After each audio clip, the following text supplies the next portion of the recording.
Bu hayotda biz erkaklar har doim ikki toifaga bo'linib olamiz. Real Barsa, dollar, yevro, gazli gazsiz, eng nozik nuqtasi esa BMW yoki Mercedes. Mercedesga keladigan bo'lsa, adrenalin va klassika birlashmasi.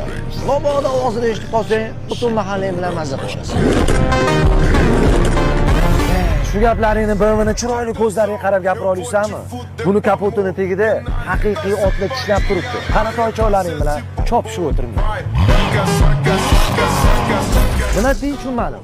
Bilamiz, ko'rganmiz, BMW olgandan keyin boshingizda xoladan chiqing. Zato orqasini aylantiraman deb boshimiz aylanib qolmaydi. BMWda yurmaysan, unda uchasan. Qachongacha tan olmaysizlar? Mercedes seryozni katta insonlamanadi-yu. Mayli, biz seryoz emasmiz, zato o'zimizga uverenimiz. Vkusi borlar Mercedes bosadi. Demak, lak bosadi.